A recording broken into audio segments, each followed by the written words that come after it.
Hey all, I wanted to talk to you today about why I am anti-weight loss. This is a question that comes up a lot, and I wanted to give you 4 damn good reasons why I am out here being anti-weight loss. The first of which is that diets fail. So 95% of diets fail, and over half of them lead to more weight gain than would have happened if you hadn't dieted in the first place.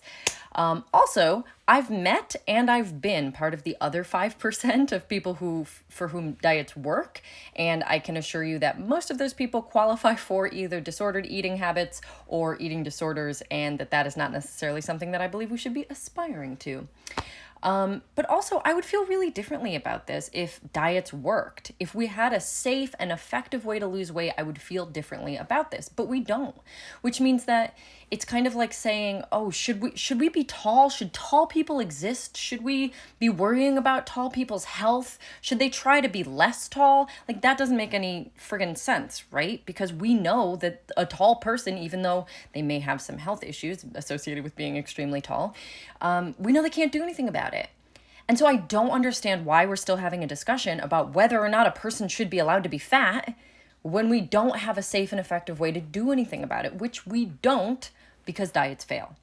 So that's number one. The second is that I believe in health, and pursuing weight loss is bad for your health. The supposed goal of pursuing weight loss for a lot of people is to improve your health. And a lot of people will say that being anti-fat is actually being pro-health, but that is just a huge misunderstanding of all of the science that's out there. Personally, I'm on the side of evidence-based science, which shows that attempting to lose weight tends to cause a decrease in health for most people, especially if we take into account mental health and the effect of stress on the body and the effect of body dissatisfaction on stress. So I am pro-health. Evidence-based science shows that most weight loss pursuits lead to decreased health. What's the question here? Also, weight stigma, which is the sort of cumulative effect of living in a fat-phobic world that treats people in larger bodies much worse than people in smaller bodies.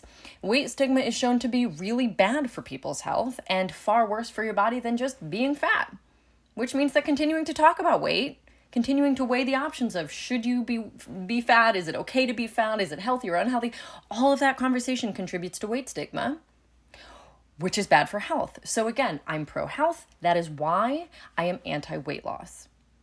Also, just to throw that in there, shame is not an effective motivator. So if somebody's out there saying, "Oh, I'm only anti-fatness or pro-weight loss because, I really want to motivate people to take responsibility and change their habits and blah, blah, blah," shaming someone for their body size, stigmatizing them, treating them worse, none of these are effective motivators for change. It doesn't work, and actually it leads to decreased health outcomes and increased weight gain. So if your goal isn't to have somebody lose weight, you're doing it wrong. And if your goal is to have people improve their health, you're doing it wrong. So if your goal was improved health, then fat acceptance would be a better place to spend your energy. That is why I am in the camp of fat acceptance and anti-weight loss. My third reason is also that it's bad for your health because attempting to improve health-boosting behaviors, such as like more movement, less processed food, more vegetables, more water, more sleep, all of these healthy habits and behaviors is awesome. And I support my clients in doing this because health is important. However, equating behaviors with weight doesn't make any sense, and it misunderstands all the evidence-based science out there. You can be fat and healthy based on your behaviors and habits and lifestyle. You can also be thin and unhealthy based on your habits and behaviors and lifestyle. So clearly, the issue that we're trying to improve when we talk about working on improving health should not be your weight. It should be the behaviors and the habits and the lifestyle. That is what will actually make positive change to your health, and focusing on weight honestly has nothing to do with it.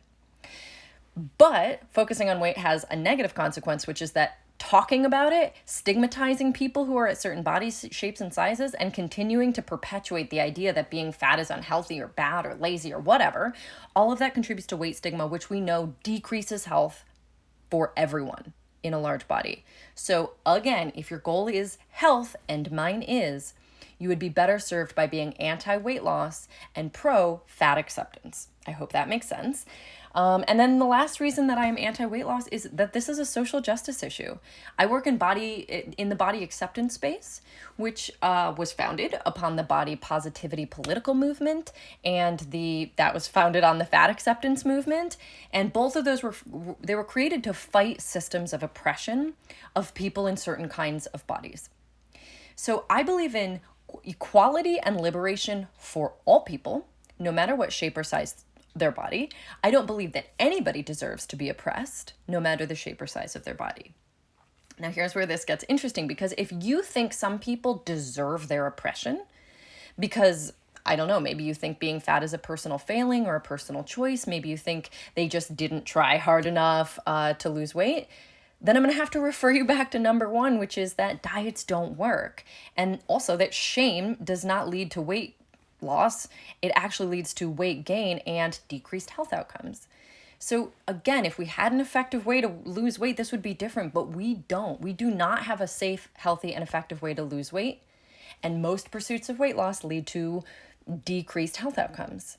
So what exactly is your logic here? If you are fighting against fatness, what is the goal? If you believe that fat people are inferior in some way and that they deserve to be oppressed, then that is some seriously fucked up superiority and dominance mindset shit that I will never support and get behind. I don't see how that is much different than like white people thinking that black people were inferior, back in the days of slavery, that they deserved their oppression. I don't see how this is different.